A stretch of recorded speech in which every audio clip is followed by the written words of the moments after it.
Mesdames, Messieurs, bonjour et bienvenue à cette émission que nous avons le plaisir de vous présenter.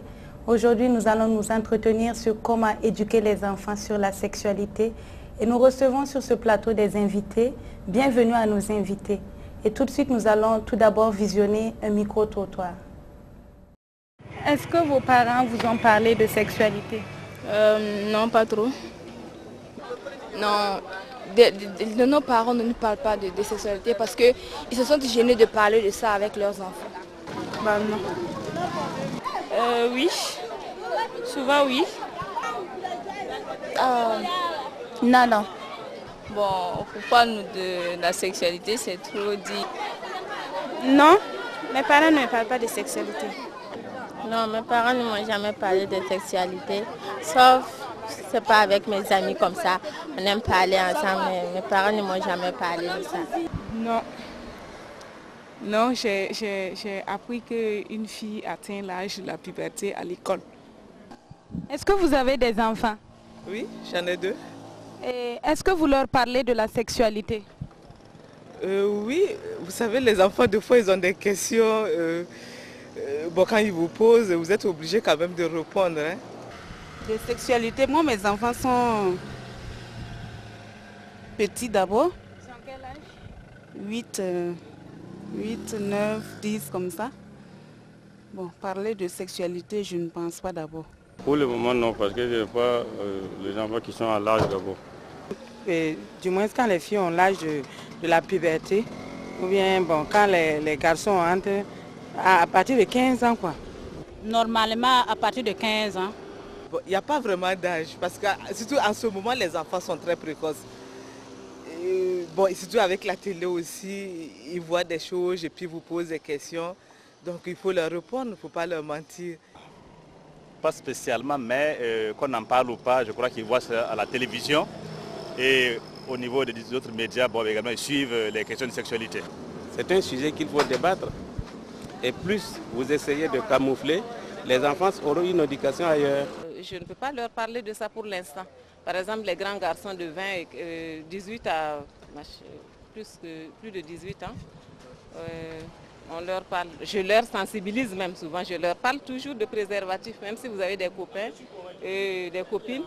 Je préfère à la limite même acheter de temps en temps les préservatifs pour faire des cadeaux d'anniversaire, pour ajouter dans le cadeau. Donc, je pense que...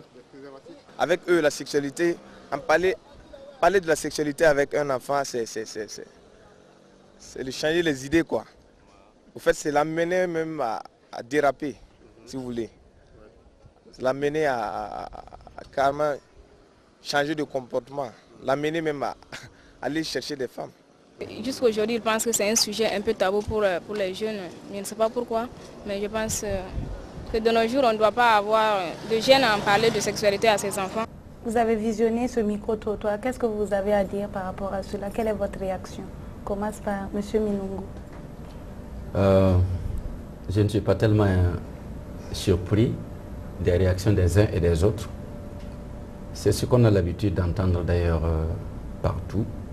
Bon, en écoutant la réponse de chacun, j'ai vu que c'est difficile de trouver un parent qui parle comme ça honnêtement de la sexualité. On ferme la bouche sur ce sujet. Quelles sont les raisons qui font que les parents n'arrivent pas vraiment à parler de sexualité aux enfants? Ce n'est pas seulement quelque chose de typique ou de propre à la tradition africaine.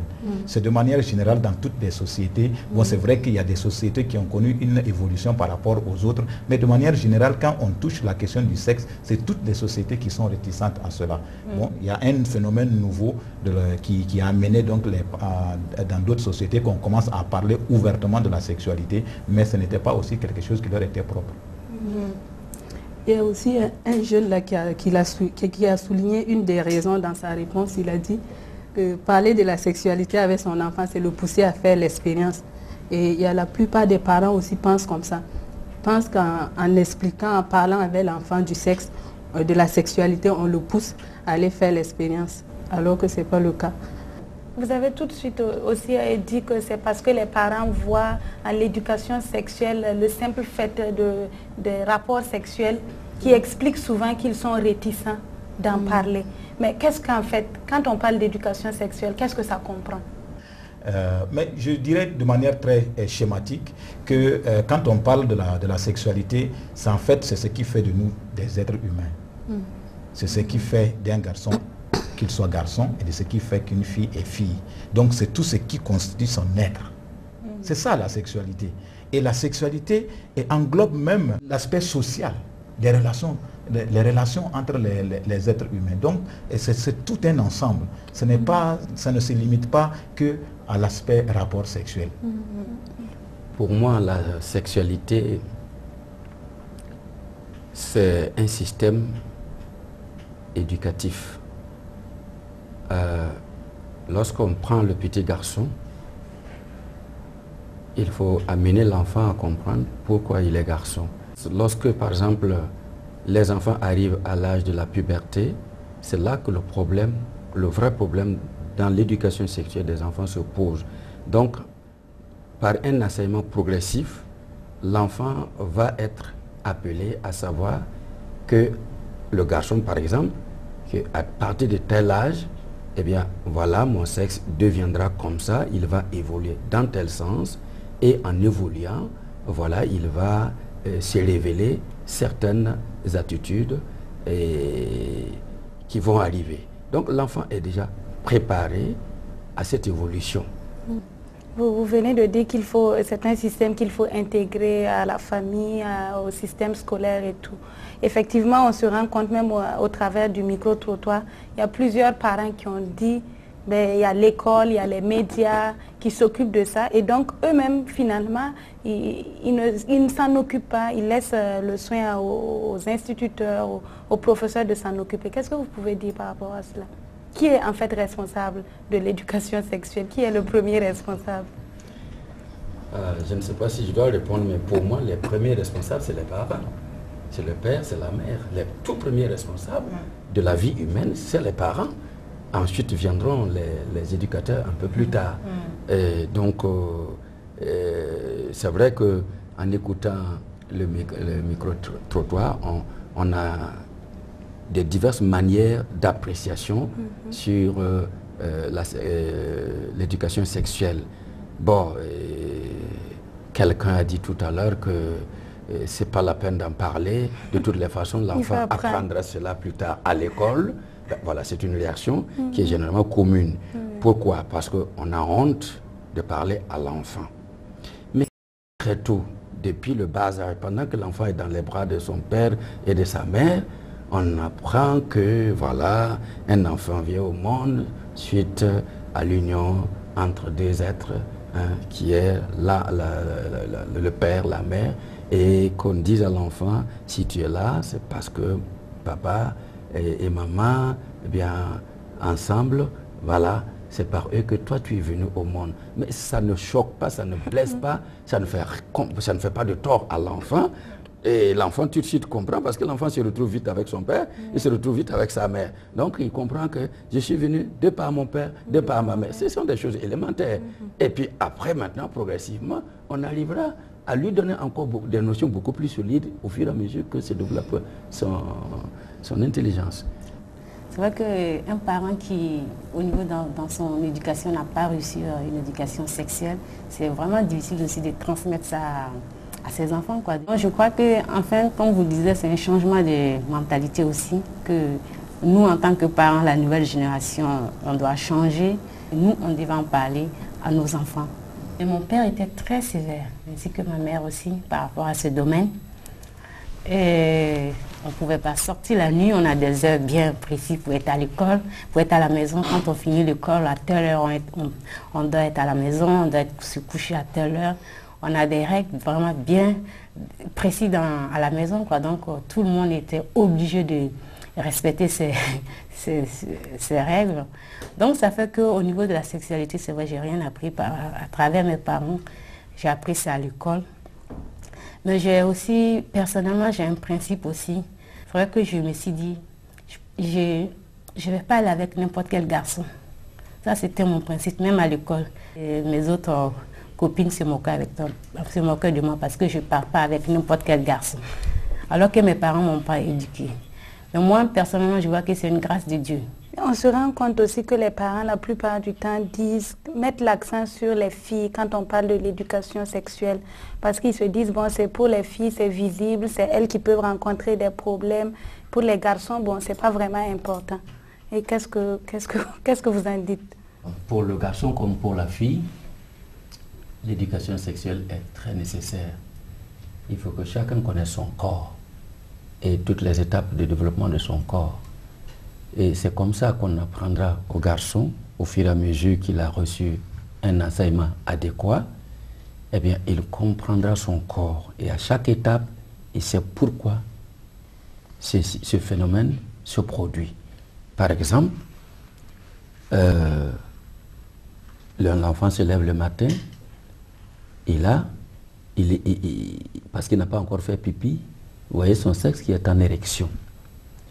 C'est un phénomène tout à fait naturel qui est dû au fait que la vessie est pleine d'urine.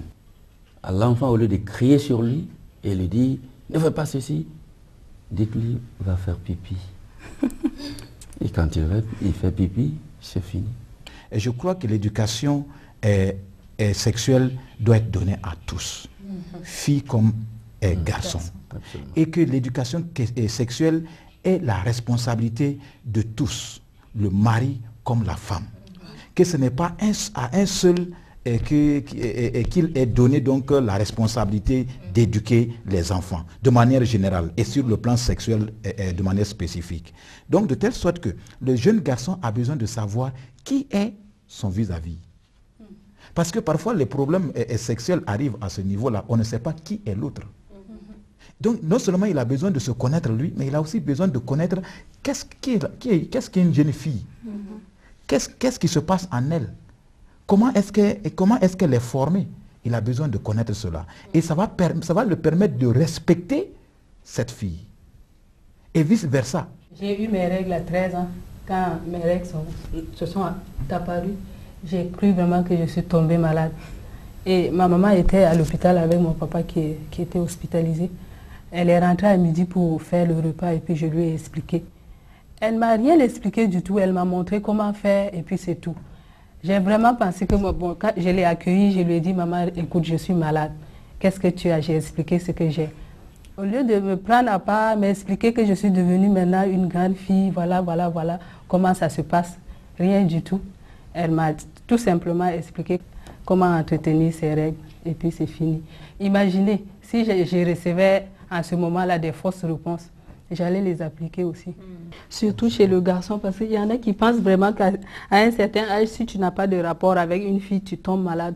Oui, mais c'est ce qui se dit dans le couloir à l'école. Tu tombes malade, c'est obligé que tu ailles avec une fille. Oui. Ma réponse aux jeunes gens, j'ai dit, mais moi je n'ai jamais rencontré à l'hôpital un lit pour ceux qui se sont abstenus de sexualité jusqu'à un certain âge. Je n'ai jamais rencontré ce lit-là à l'hôpital. Mais on a rencontré à l'hôpital, et ça, ils sont légion, des lits et de personnes qui ont mal géré leur sexualité. Et donc, on devrait prendre conscience donc, de cette... Et donc, les parents doivent voir qu'ils ont une grande responsabilité et remplir cette responsabilité. Ne pas se cacher derrière des tabous. Ne pas se décharger derrière et même des alibis, mais plutôt affronter la situation et demander de l'aide. Si on ne peut pas, on sent on a des difficultés, on peut demander de l'aide. Et je crois que aussi, bon, en tant que, bon, pour ceux qui sont dans des cercles chrétiens et autres, il y a des institutions, il y a des organisations qui aident, qui peuvent aider les parents, qui peuvent aider les jeunes dans ce sens-là. Parce que autrement, on laisse même nos enfants en suspens, alors qu'ils ont besoin d'avoir des certitudes et des bases sur lesquelles ils vont donc marcher. Et on se rend compte que dans